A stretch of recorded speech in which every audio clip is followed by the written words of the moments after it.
আসসালামু আলাইকুম সুপ্রিয় শিক্ষার্থীবৃন্দ, তোমাদের সকলকে ফিজিক্স আইসিটি ইউটিউব চ্যানেল এ স্বাগত জানাচ্ছি। আমি মোহাম্মদ শামীম হাসান, প্রভাষক পদার্থবিজ্ঞান, গুরুদয়াল সরকারি কলেজ। আজকে তোমাদের স্থিতিস্থাপকতার উপর ষষ্ঠ ক্লাস। আজকে আমরা স্থিতিস্থাপকতার সাথে সম্পর্কিত গাণিতিক সমস্যাগুলো নিয়ে আলোচনা করব। আমরা প্রথমে স্থিতিস্থাপকতার সাথে সম্পর্কিত কিছু সূত্রগুলো দেখে নিই। দৈর্ঘ্য বিকৃতি, small L by capital L. এখানে স্মল এল হচ্ছে দৈর্ঘ্যের পরিবর্তন, এল হচ্ছে আদি দৈর্ঘ্য।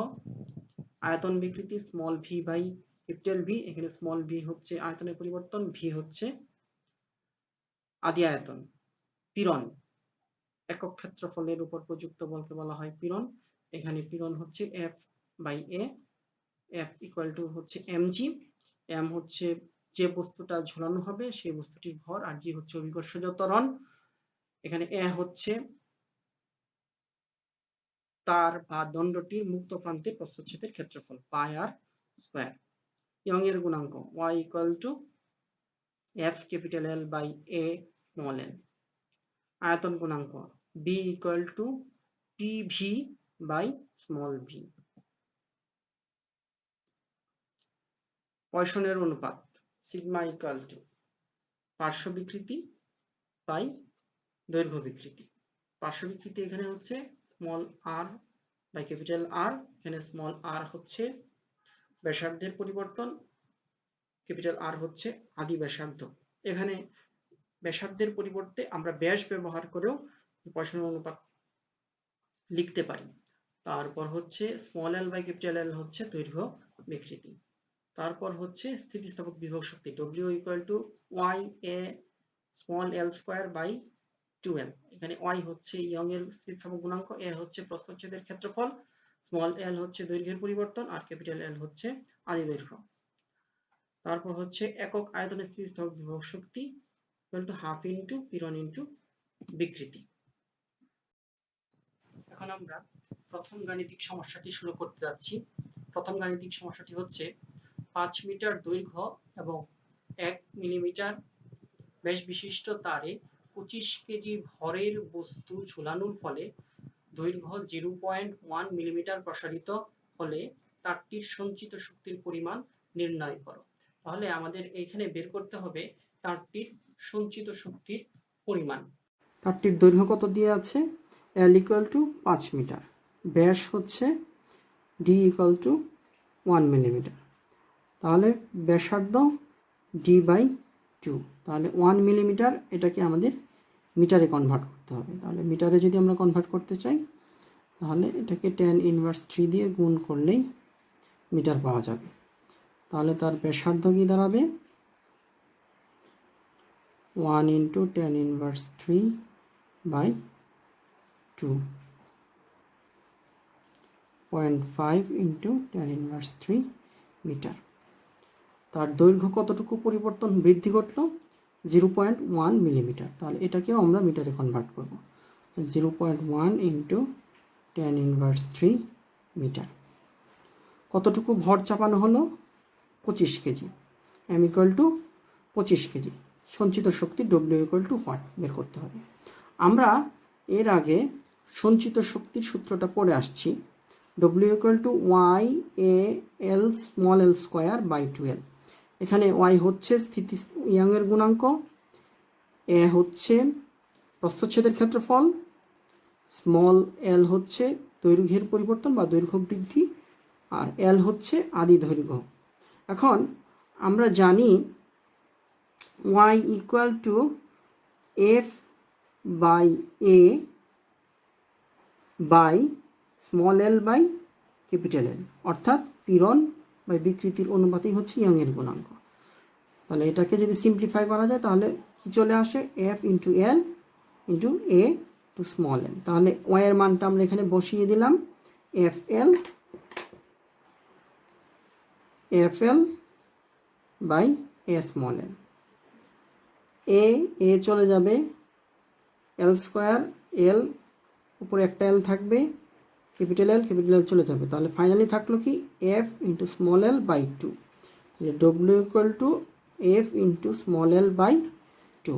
এখন আমরা মানটা বসিয়ে দেই। তারের মুক্ত প্রান্তে, এটা একটা তার যদি আমরা বিবেচনা করি, তার মুক্ত প্রান্তে 25 কেজি ভরের কোনো বস্তু চাপিয়ে দেওয়া হলো, তাহলে তার ভর কত হবে? ভর হবে এই বস্তুটির ওজনের সমপরিমাণ। তাহলে F equal to mg small l by 2। তাহলে m 25 ইন্টু 9.8 স্মল l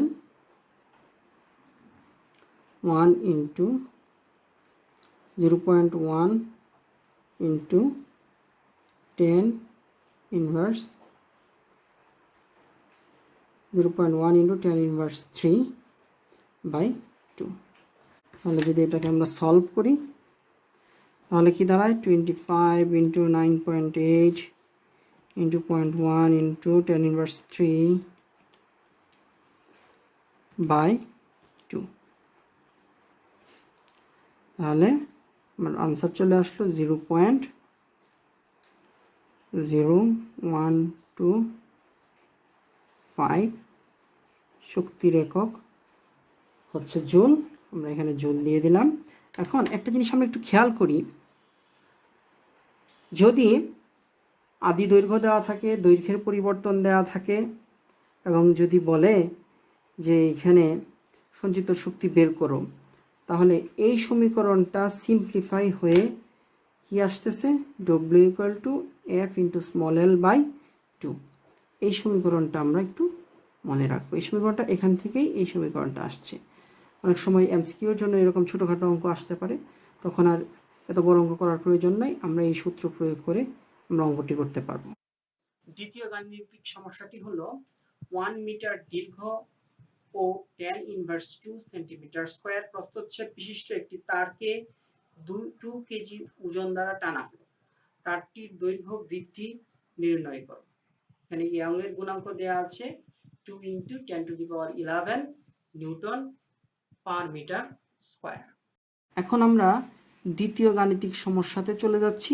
দ্বিতীয় গাণিতিক সমস্যাটি ডিইউ এডমিশন টেস্ট 2011-12 সেশনে এসেছিল।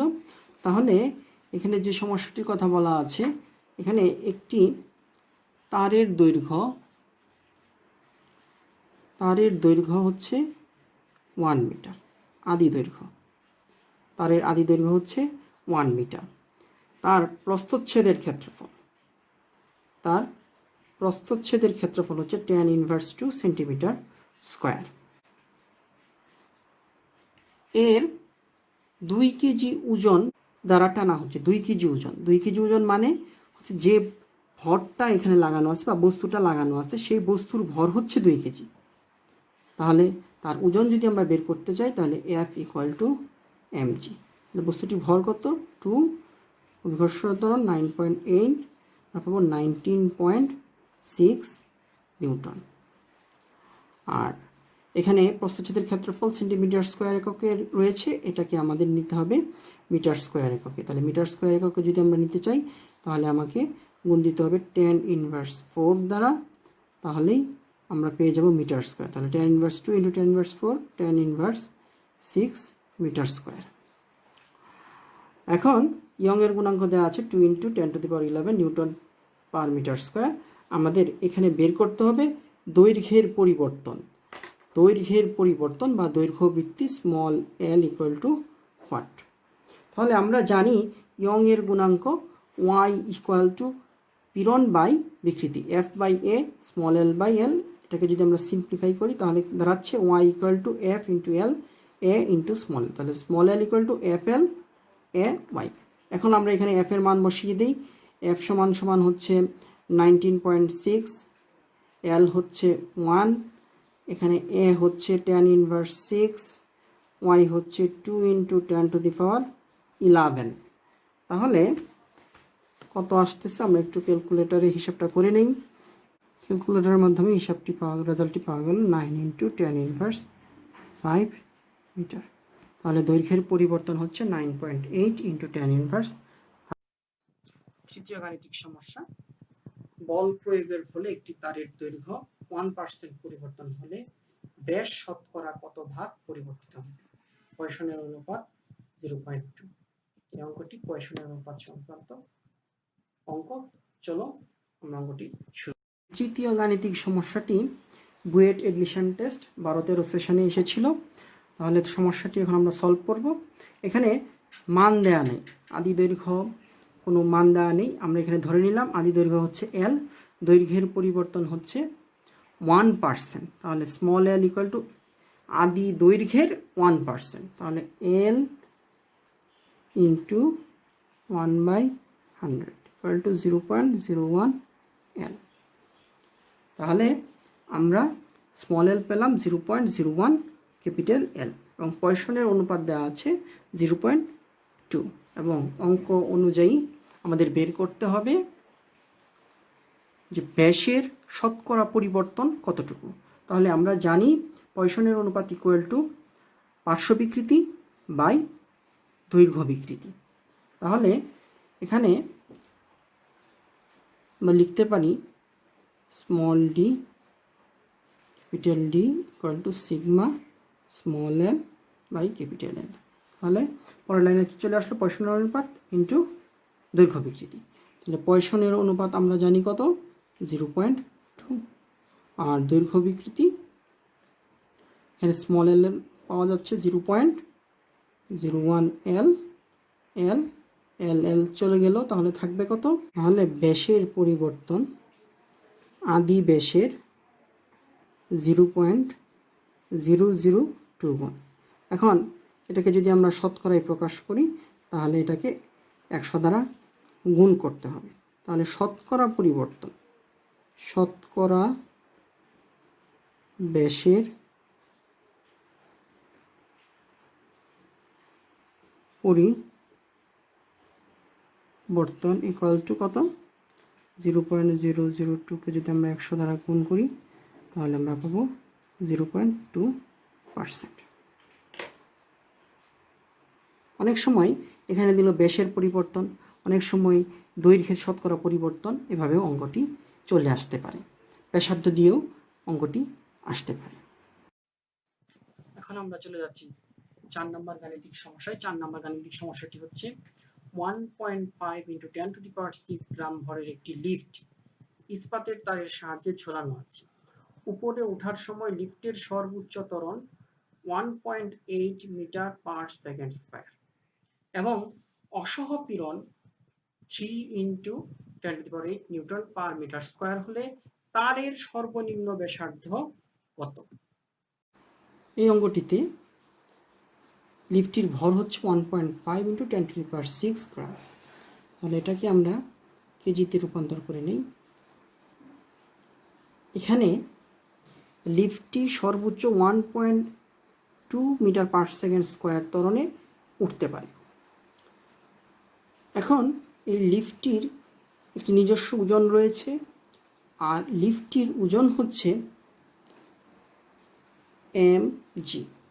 এই ওজনটি কাজ করতেছে নিচের দিকে, এই ওজনটি কাজ করছে নিচের দিকে, আর লিফটটি উপরের দিকে উঠতেছে কত ত্বরণে, 1.2 মিটার/সেকেন্ড স্কয়ার ত্বরণে। তাহলে এই লিফটটি যদি 1.2 মিটার/সেকেন্ড স্কয়ার ত্বরণ পেতে চায় তাহলে তাকে তার ওজনের সমপরিমাণ বাধাকে অতিক্রম করতে হবে।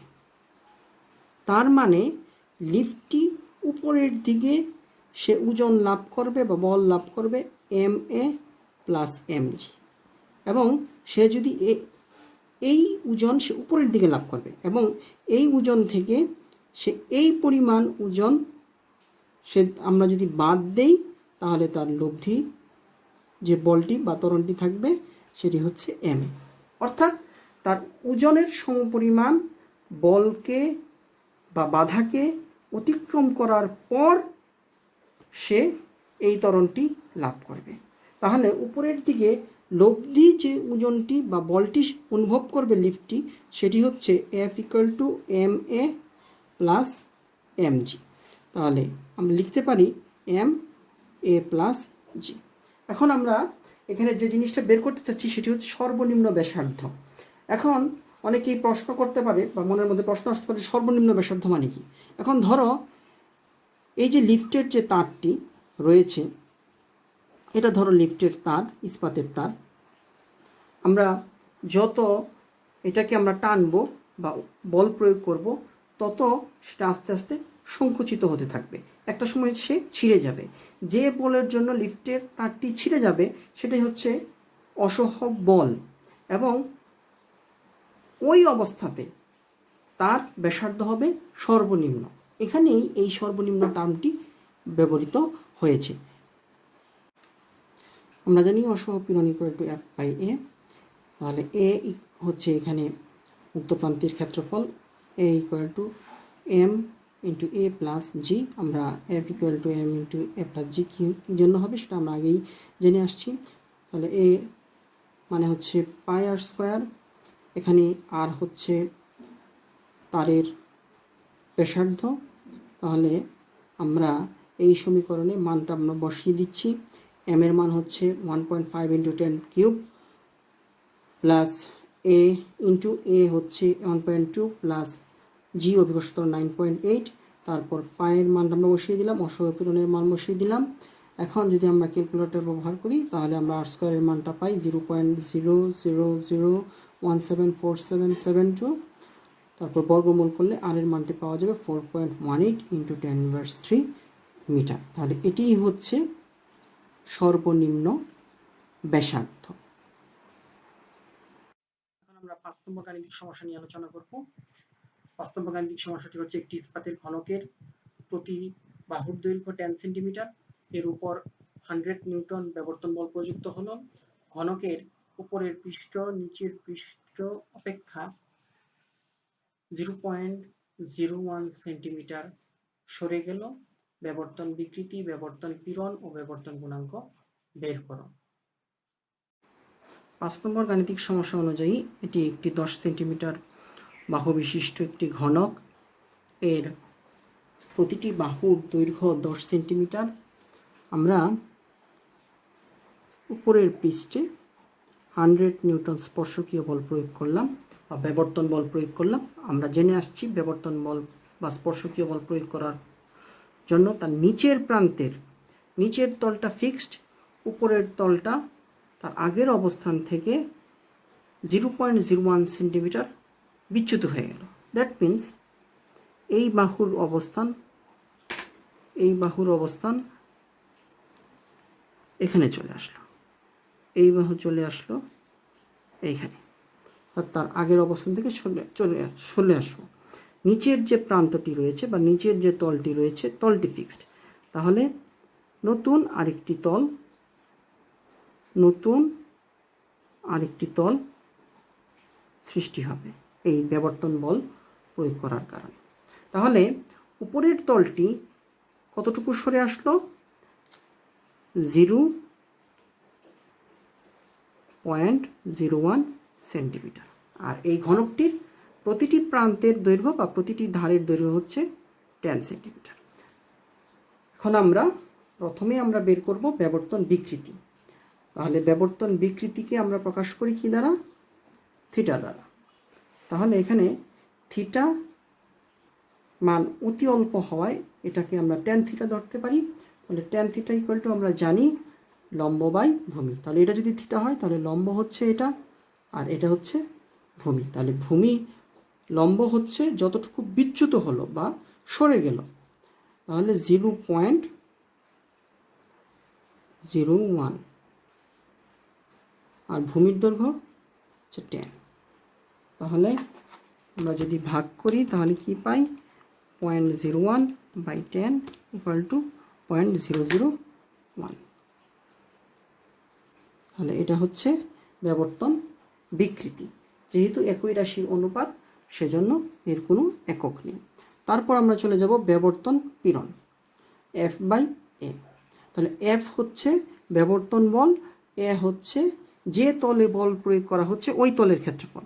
যেহেতু প্রতি ধারের দৈর্ঘ্য 10 সেন্টিমিটার, তাহলে তার ক্ষেত্রফল হবে 10 স্কয়ার সেন্টিমিটার স্কয়ার।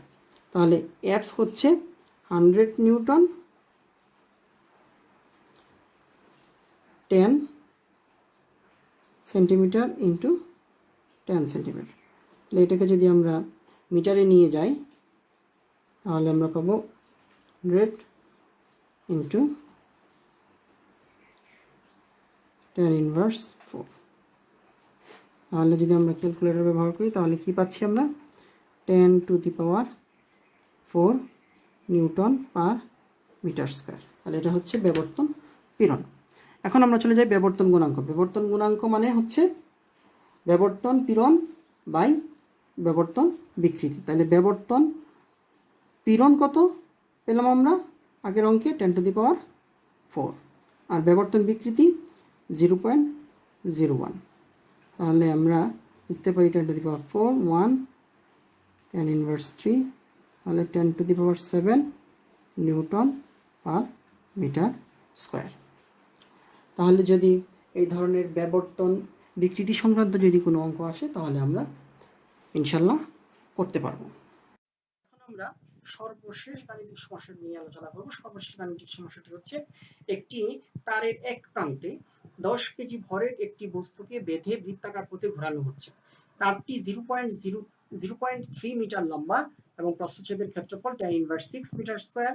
তারটি যে পদার্থ দিয়ে তৈরি তার অসহপীড়ন 4.8 into 10 to the power 7 newton per metre square. বস্তুটিকে সর্বোচ্চ কত কৌণিক বেগে ঘোরানো যেতে পারে নির্ণয়। 6 নম্বর গাণিতিক সমস্যা অনুযায়ী 0.3 মিটার দৈর্ঘ্যের একটি তারের প্রান্তে কোনো এক প্রান্তে 10 কেজি ভরের বস্তু ঝুলানো আছে এবং সেটি বৃত্তাকার পথে বস্তুটিকে যদি ঘোরানো হয় তাহলে সে সর্বোচ্চ কত কৌণিক বেগ এসে ঘুরতে পারে সেই মানটি আমাদের বের করতে হবে। এখন এই তারটির প্রস্থচ্ছেদের ক্ষেত্রফল দেয়া আছে এবং তারটি যে উপাদান দিয়ে তৈরি সেই উপাদানের অসহপীড়ন হচ্ছে 4.8 into 10 to the power 7 newton per metre square. এখন এখানে আমরা ধরে নিলাম তারটির দৈর্ঘ্য L, ব্র্যাকেটে আবার এখানে আমরা R ব্যবহার করলাম, অর্থাৎ এটা যেহেতু বৃত্তাকার পথে ঘুরছে সেহেতু তারের দৈর্ঘ্যটি হচ্ছে বৃত্তাকার পথের ব্যাসার্ধ। আমরা ইচ্ছা করলে এখানে সরাসরি আরও এখানে লিখতে পারি, কোনো সমস্যা নেই। আচ্ছা, এখন আমরা জানি অসহপীড়ন ইকুয়াল টু কত, F/A। তাহলে আমাদেরকে বের করতে হবে F ইকুয়াল টু অসহপীড়ন ইন্টু A। এখানে A হচ্ছে প্রস্থচ্ছেদের ক্ষেত্রফল।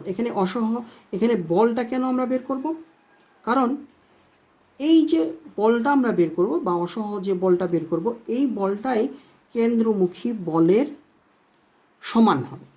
এই যে বলটি এখানে আমরা বের করব সেই বলটি হবে কেন্দ্রমুখী বলের সমান। আর এই কেন্দ্রমুখী বল সমান সমান আমরা কি পাচ্ছি, F equal to mv square by r। That means এই যে F, এই Fটা হচ্ছে অসহ বল, আর এই অসহ বলের জন্য আমরা যে কৌণিক বেগের মানটি পাবো সেটি হচ্ছে সর্বোচ্চ কৌণিক বেগ। তাহলে F ইকুয়াল টু আমরা জানি mv স্কয়ার বাই r, আবার V ইকুয়াল টু আমরা জানি ওমেগা r। এখানে আমরা V এর মানটি আমরা এখানে বসিয়ে দিলাম। এখন আমরা এখানে কি পাচ্ছি, 4.8 into 10 to the power 7 into 10 inverse 6 into equal to 10 into 0.3, তাহলে আমাদের আসতেছে 48/3 হচ্ছে 60। তাহলে ওমেগা স্কয়ার ইকুয়াল টু হচ্ছে 60। তাহলে omega equal to 4 radian per second. তাহলে এটি হচ্ছে সর্বোচ্চ কৌণিক বেগ, অর্থাৎ বস্তুটি যে সর্বোচ্চ কৌণিক বেগে ঘুরতে পারবে সেটি হচ্ছে 4 রেডিয়ান পার সেকেন্ড। এখন আজকে আমরা স্থিতিস্থাপকতার সাথে সম্পর্কিত কিছু গাণিতিক সমস্যা আমরা সমাধান করলাম, কিছু সিম্পল উদাহরণ আমরা সলভ করলাম। আমরা যে কোনো একটা বইয়ের গাণিতিক সমস্যাগুলো সবগুলো করার চেষ্টা করব ইনশাল্লাহ। তোমাদের বোর্ড পরীক্ষায় এবং এডমিশন টেস্টে তোমাদের উপকার হবে। আমরা আগামী ক্লাসে উচ্চ মাধ্যমিক তথ্য ও যোগাযোগ প্রযুক্তি বিষয়ের 3য় অধ্যায় অর্থাৎ সংখ্যা পদ্ধতি ও লজিক ডিভাইস নিয়ে আলোচনা শুরু করব। ততদিন পর্যন্ত তোমরা ভালো থাকো, সুস্থ থাকো। আসসালামু আলাইকুম।